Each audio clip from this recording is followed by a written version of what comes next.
me fall on the rock, then mold me as clay into a vessel of honor, I pray. Jesus, hallelujah. Jesus, praise your name.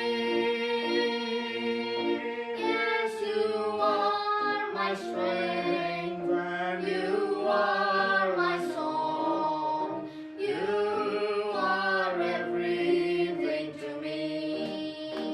Bless the Lord. Hallelujah. Hallelujah. Yes, oh God. Praise your wonderful holy name, oh Jesus. Hallelujah. Jesus, praise your name. Yes, you are my strength, and you are my song. You are everything to me. Jesus, hallelujah. Jesus, praise your name. Yes, you are my strength. You are my song. You are everything to me. Jesus,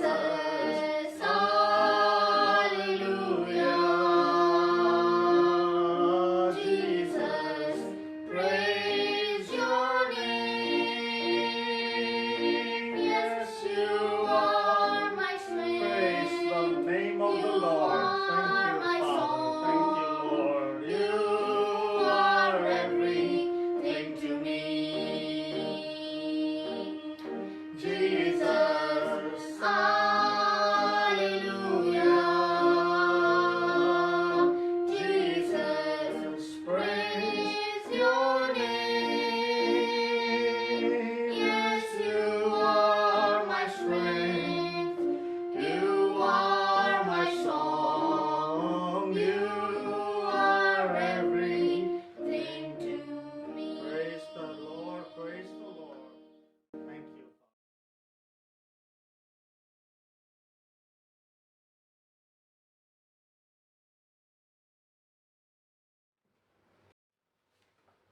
Well, thank the Lord once again for this Friday evening service that He's given us tonight, and I would like to welcome all you saints that have joined us for this virtual service.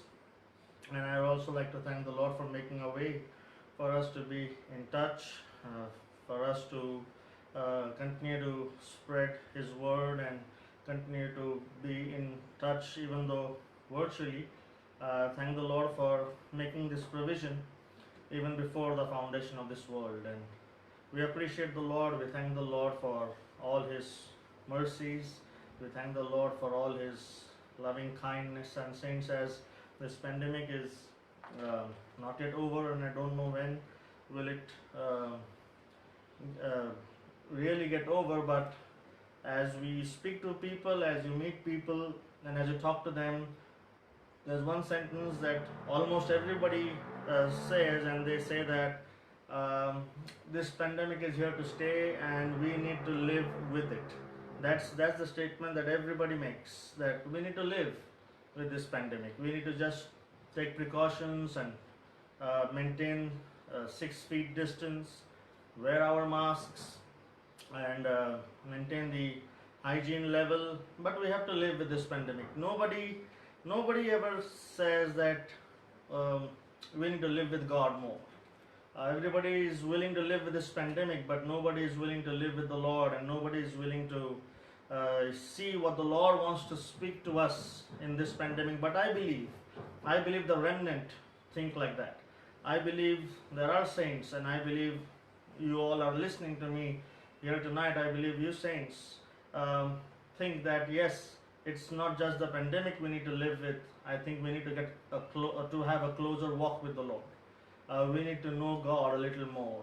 We need to know about His word a little more, and that's what was on my mind this week, and as I was thinking about various things, and that's how even the scripture in Revelation, as I mentioned it earlier, that after those vials and have been poured, of those 7 last vials of the wrath of God have been poured, the scripture says that people still did not repent of their idolatry and sorceries and their sins. And I used to think, how can the people who have seen so much of the judgment of God still can't repent? And this pandemic has opened my eyes to that. This pandemic has shown me that yes, people very well adjust with the pandemic, but they don't want to adjust according to God's word. That's human nature. We adjust with sin, but we don't want to adjust according to the word of the Lord. I believe the remnant, they make those changes. They adjust their lives and bring it in conformity to God's word and not in conformity to their sinful ways. I hope if we claim ourselves to be the body of Christ, I hope we conform ourselves to the word of God, to the will of God, and to everything that God wants us to do and to live. And there are some phrases in the Bible that I was thinking on that whenever I read those phrases in the Bible, it makes me to go slow and pay heed to what's being said in that scripture. Example, like Jesus would say, "Verily, verily, I say unto you." And I remember very long back, Brother Senji speaking on these verily, verily scriptures. It's mean, truly, truly, I say unto you. And Brother Senji used to say that whenever you get this scripture, stop and think. Why did Jesus say verily, verily? Why did he want to make it doubly sure? Why did he say truly, truly? That means he wanted us to pay heed to that. And there are some phrases that some scriptures start with, some scriptures begin with "take heed." If the scripture says "take heed," I better be slow. I just don't want to rush through that entire scripture and get to the next verse when God wants me to maybe stop and think. As the psalmist, whenever he wrote those psalms, he put that word "Selah" after maybe writing a verse or a chorus or writing a few sentences. The psalmist put the word "Selah," and we know the word "Selah" means stop and meditate. Don't rush to the next verse. Don't go to the next scripture, but stop and think. What does these scriptures mean? So there are some phrases like that. And recently I've been reading the Bible, and there was one phrase which is made the sentence is a question, but that sentence starts with "Do you not know? Know ye not?" And when that scripture comes up, I just stopped a little bit. And if the scripture says "Don't you know," that means it was spoken to me. It was written in the time past, but maybe people did not give heed to it. That's why the writer of that epistle, or the writer or the prophet, had to write that phrase, "Know ye not?" or do ye not know that so and so things. And mostly in Paul's letter we can see that in his letter to the church at Corinth. You also see it in the Old Testament in the prophet Isaiah's writing. But what this phrase means, I was thinking on this, what this phrase means, that God has said something in his word. I have seen it, I have heard it, I have heard the man of God speaking on that verse, but yet those words have not sunk into my heart. That's why the prophet, that's why the apostle Paul, that's why these apostles have to begin that sentence with "Do you not know?" How many times does our minister have to say the same things to us over and over again? Do you not know? I must have read it, I must have seen that scripture, I must have even heard a wonderful message on that scripture, but has that scripture become a revelation to me? And I want to share with you some of these "do you not know" scriptures tonight. And see, since first of all we need to understand that God wants us to know Him. God wants us to know His Son through His Word and through the Holy Spirit. That's why God gave us this Bible. this wonderful set of books. Why did He give us these books? Why were all those books canonized? And why did God allow these 66 books to come together? Why not 65? Why not 67? Why these 66 books were brought together in that council, and these books were canonized and the other books were left? Because God wanted to teach us something through His Word. God wanted us to know Him a little more every day, not just know Him initially and then forget about Him. But as we live this life, we want to know Him a little more every day. We need to have an interest to know the Lord. See, it's not just the Lord wants us to know Him, but am I responding with an interest to know Him? See, am I responding with an interest to praise the Lord? Do I have an interest to praise God? Do I have an interest to fellowship with the Lord and fellowship with His saints? Am I eager to spend a moment in prayer with the Lord? Am I eager to read His Word? And am I eager to praise His name? See, if I don't have that desire now on this earth, how can I have that desire in the kingdom? Do you think that what you never care for on this earth, that something will happen and something will switch in me and I will start caring for it in the kingdom? Let me ask that question again. It's very valid. Do you think that what you never cared for on this earth, that something will switch in you and you will start caring for it in the kingdom? No. If I don't care to spend time with God now in this world, I won't care to spend time with Him in the kingdom also. If I don't care to fellowship with the saints of God now, if I don't care to speak words of kindness now, those words of kindness won't come out of my mouth in the kingdom. Only the spirits that have been perfected, only the attitudes that have been changed and conformed to the attitudes of Christ will resurrect in the first resurrection. The spirit that I die in, the attitude that I die in, I will resurrect in the same attitude. That's very important for us to understand. Don't expect God to change something in me in the resurrection. If I die with a grudge in my heart, God forbid, I'll forget the first resurrection. When I come up in the final resurrection, I'll come up with that grudge in my heart. And I need to be very careful concerning this. If I don't have the right spirit now and die, I'll rise up in the same spirit. So that's why God wants us to get rid of all that. The scripture says in Colossians, mortify therefore the members of your body, the deeds of the works of the flesh in Galatians 5.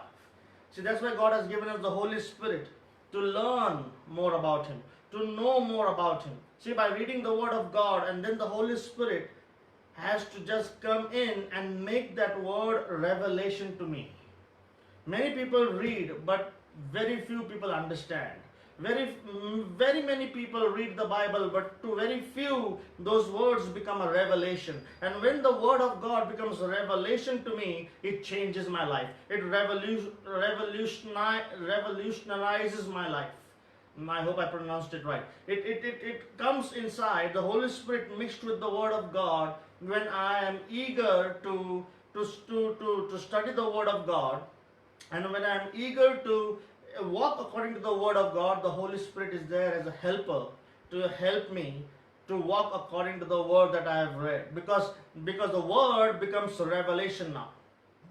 See, do we really know what God has kept for us? The scripture says in Corinthians that eye hath not seen, and ears have not heard, nor has it entered into the hearts of men what God has prepared for them that love Him.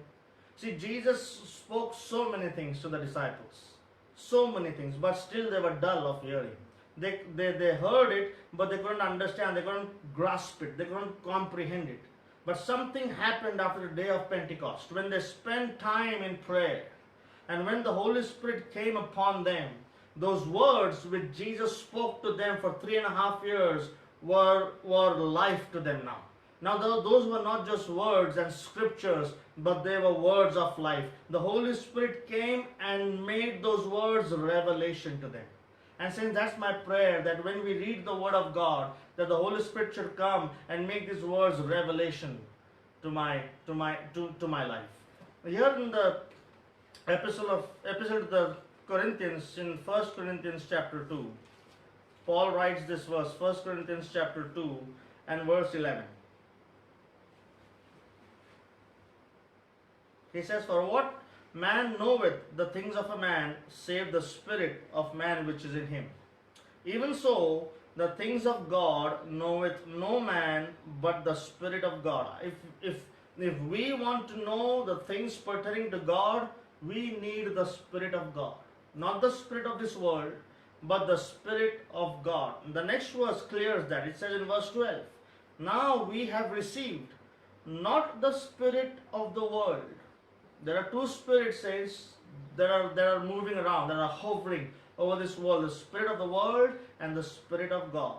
But he says, "Now we have received not the spirit of the world, but the Spirit which is of God, that we might know." See, that we might know the things that are freely given to us of God. Since even if Jesus, that's why this just helps me to know that now this is the answer why people don't change even after hearing the messages for so many years. There is no change. Since even Jesus couldn't change the people, the crowd left him. The crowd could only hear those words, but those words were never made a revelation to them. But there were some that were gripped by those words. And even if Jesus was here tonight preaching, but if we didn't have a desire to understand those words and the Holy Spirit was not given to us, we wouldn't understand it. And I want to know the things of God, saints. I want to know the things of the Lord that God has given to me, and I want to walk in it. Do you not know? The Bible asks always. Let me come back to that.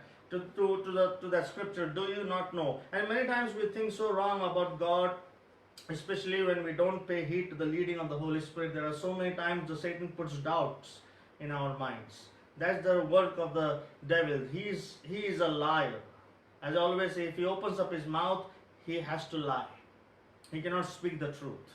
He is a liar. He is the father of lies, and he is the deceiver of this world. Here in Isaiah chapter 40. Isaiah chapter 40.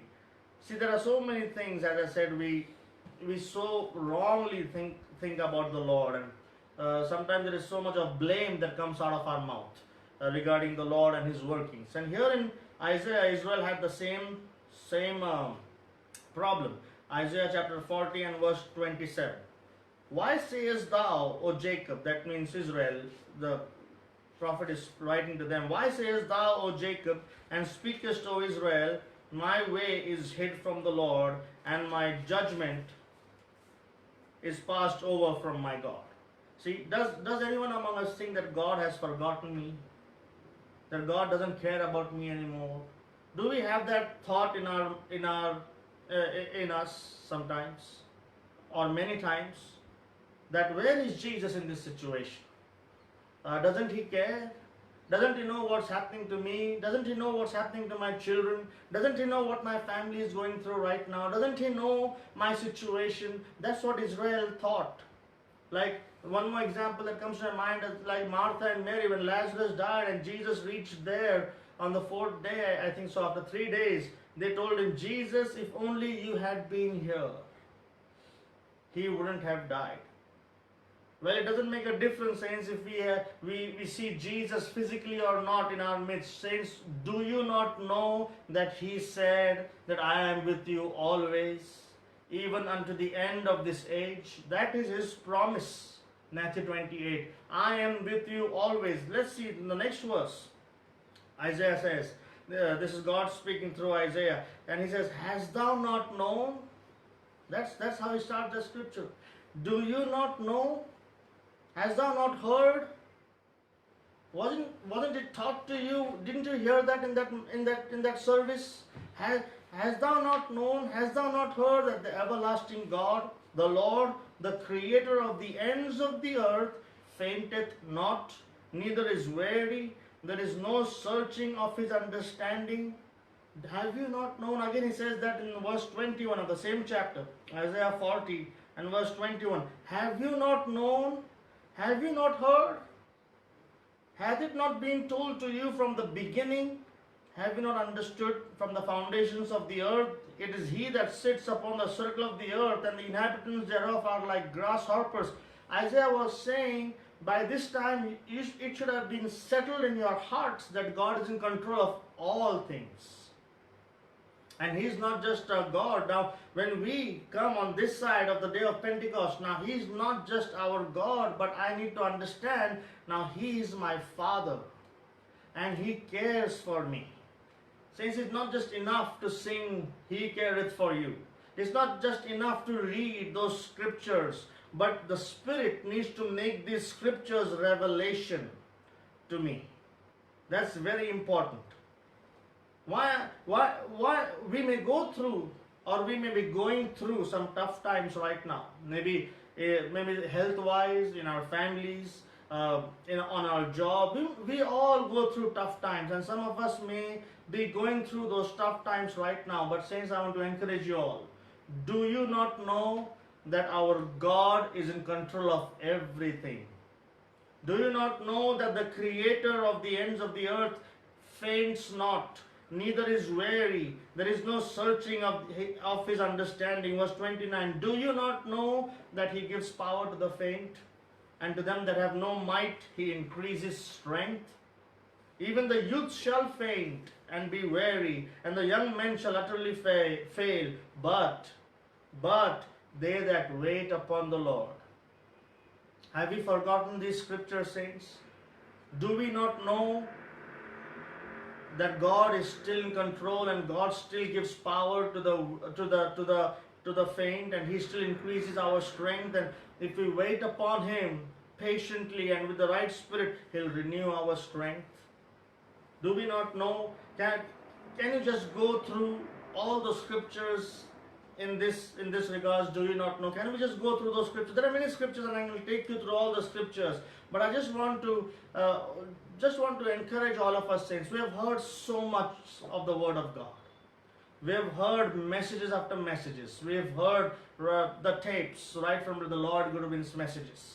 And then the messages of all the ministers, and for how long we've been in the church, and how long we've read the Bible, and how long we've gone through the Bible in a year.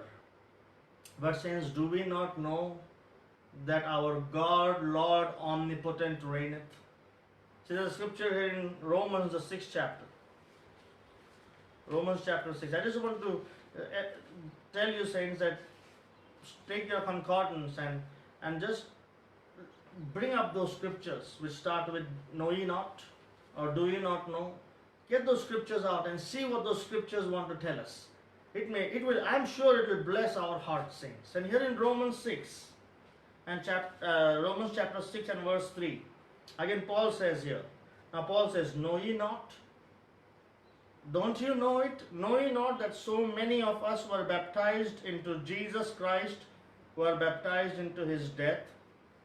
And now this is talking about the Spirit baptism. There is no water, as the Lord Guru used to say. There is no water in Romans 6. This baptism is Spirit baptism.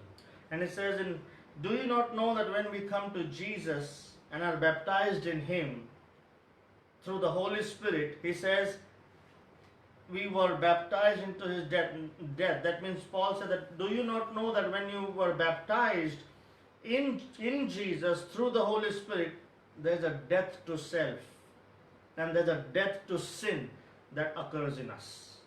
Have you forgotten that? Verse 4, therefore we are buried with him by baptism into death. Death to what? Death to self, death to my desires, death to sin.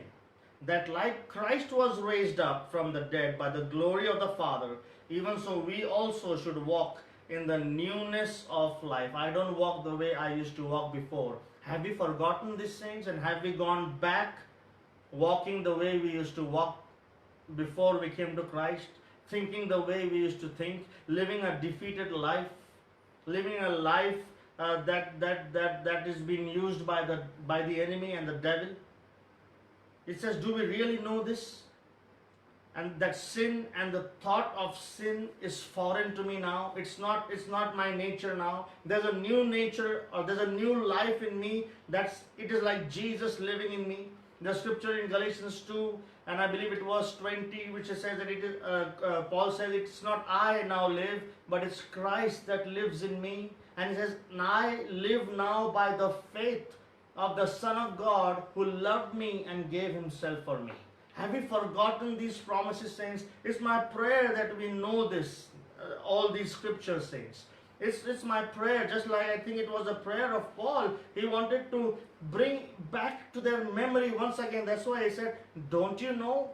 Know ye not that now we are dead to sin? We are not supposed to live the way we used to live before. We are not supposed to go to the places we used to go before. We used to not hobnob with people that we used to hobnob before. But there is a change of life.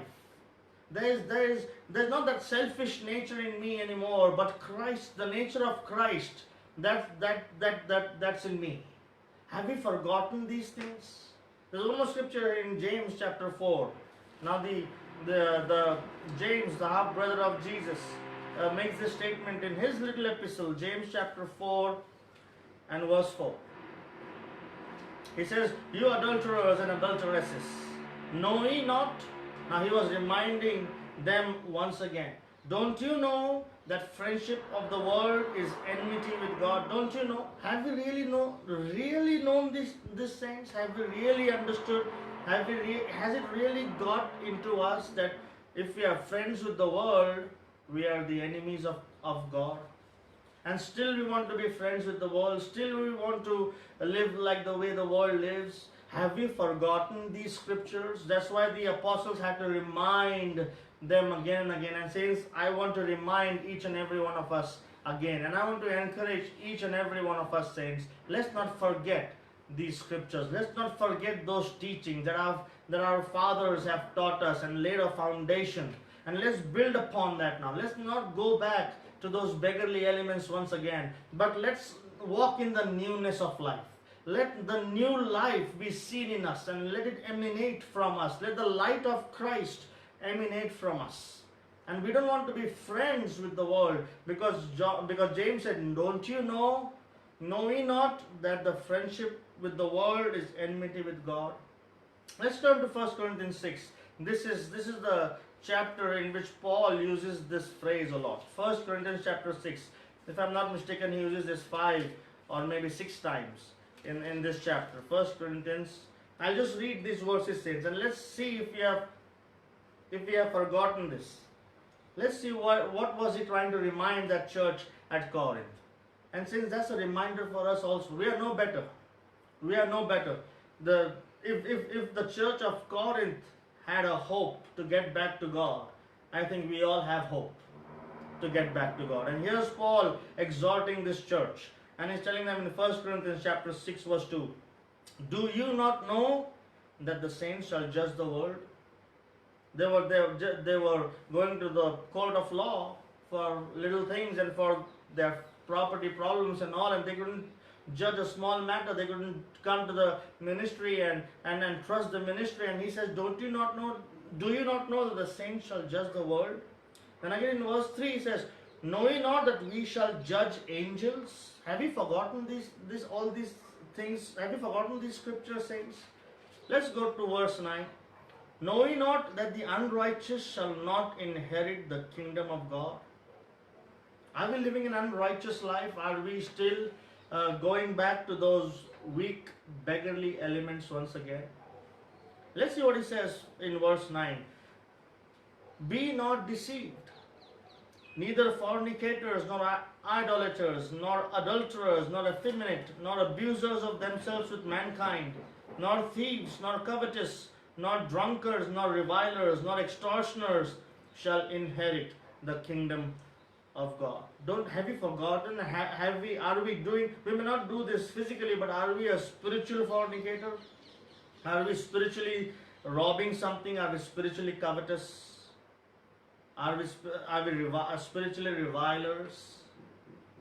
Let's see again in verse 15. It says, know ye not that your bodies are the members of Christ?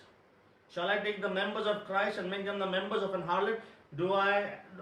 Should I be in friendship with the world? He's talking about immoral lifestyle and fornication here, but that's what James said, that friendship with the world is enmity with God. And Paul says, should I take that which is God's and make them the members of the harlot? Have you forgotten that our bodies are the members of Christ? Verse 16, now he puts one more question before knowing not. He says, what? It's like are you so dumb? Have you all forgotten this? And he says, what?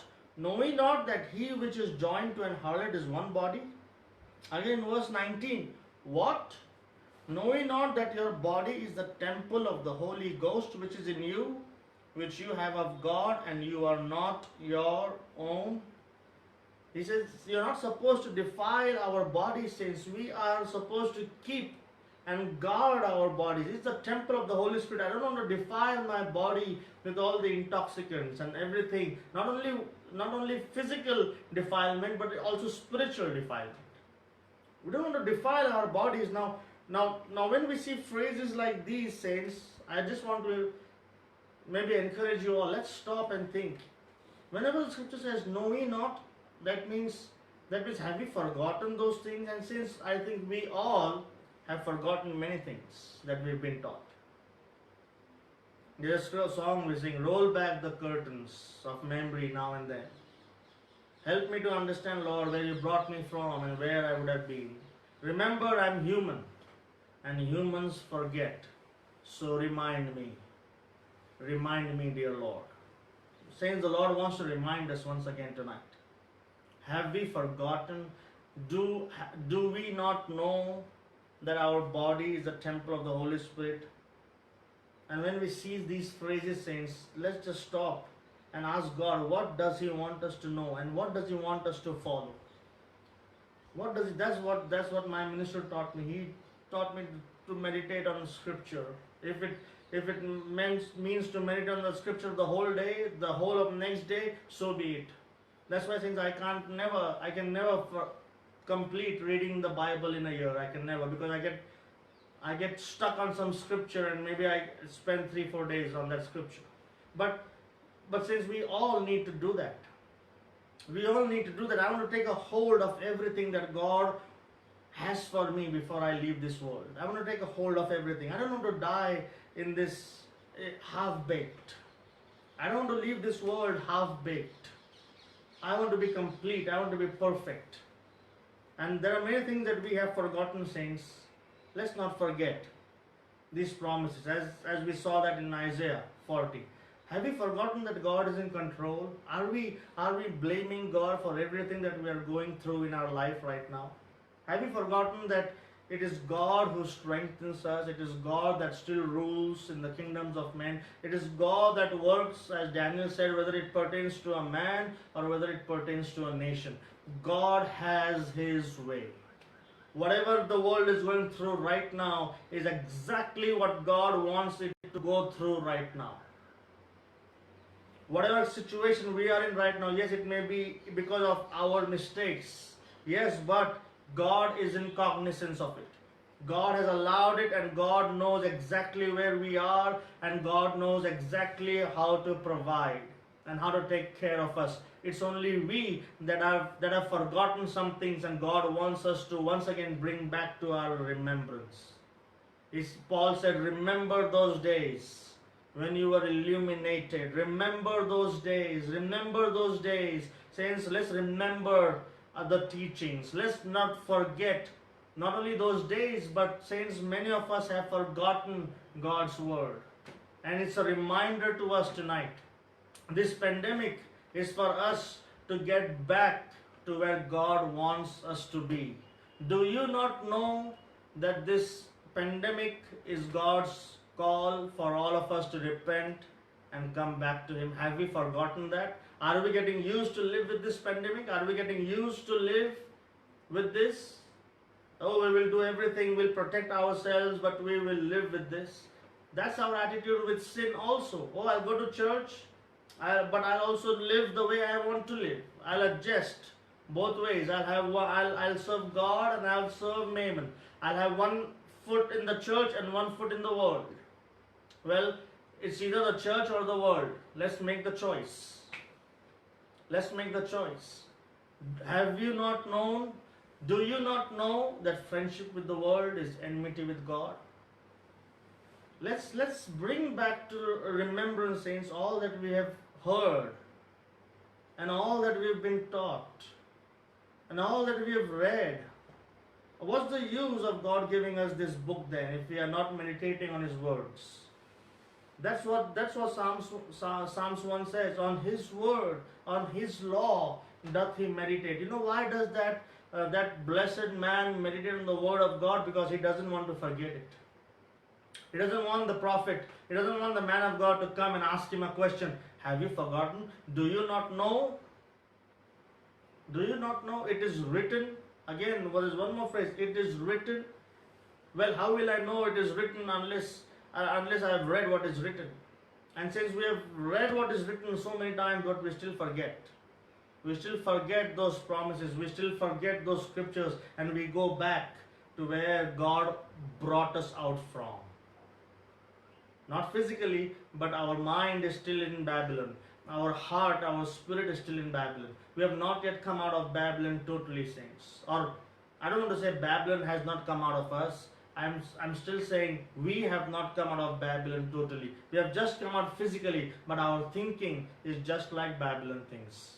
Our words is just like Babylon speaks. When I say Babylon, I'm talking about false Christianity. We are no better, saints. We are no better. And God wants to remind us tonight that do you not know that I have called you out of false religion into the body of Christ? Do you not know? Have you forgotten these things, saints? Let's not forget. Let's not forget. It's human to forget. It's human to forget. And saints, but God is good, and He wants to remind us that let's not forget these things. Let's bring back to remembrance all those things, and let's trust the Lord. Let's trust the Lord. He's there to strengthen us. He'll comfort us. He'll strengthen us. He'll help us. He'll help us. If we are faint, saints, He'll give us strength. He'll give us strength. Our Lord God is an omnipotent God. He rules in the kingdoms of men. He rules in our families. He rules. If only we give Him the total control. Let's give Him in charge. Let's give Him the total charge of our lives. He wants to be the Lord of all, saints. Not just the Lord of few things of my life. Oh God, you only take care of these things, and these things are mine. I will not let anybody touch it. No. He is either the Lord of all, or either He is not the Lord at all. God wants to be the Lord of all, or not the Lord at all. He doesn't want few things from me. He wants my all. He wants my all, and He wants to be the Lord of my all. And only then we can walk in that newness of life. Thank God for a church. Thank God for this service. I hope I have not taken much time. Thank the Lord for this wonderful Friday evening. Let's meditate on these things, saints. Let's think on these things. It's not how much of the verses or scriptures we can quote. It's how much of the Lord we know through these scriptures. It's how much of Christ has come in me. And it's how much of Christ lives in me. That's important. That's very important. And let's change every day. Let's get closer to Him every day. Let's know Him, as Paul says in Philippians chapter 3 or 4, that I may know Him, the fellowship of His sufferings and all those things. That Paul wanted, he says that I may win Christ. I may know Him. What's our desire, saints? Is our desire to know Him today? Or do we just go through the motions of Christianity? Motions of prayer, motions of reading the Word of God, just a formality. Just a formality. No. But let these words become revelation to us. And let the Holy Spirit, that's why let's ask God for the power of the Holy Spirit. The power of the Holy Spirit is not just to do healings and miracles. No, the Holy Spirit is not given to us to heal someone or to do miracles. No, the Holy Spirit is given to us to make us like Christ. That is the primary thing the Holy Spirit has been given to us. See, John the Baptist never even heals anyone. But he was the greatest prophet, Jesus said.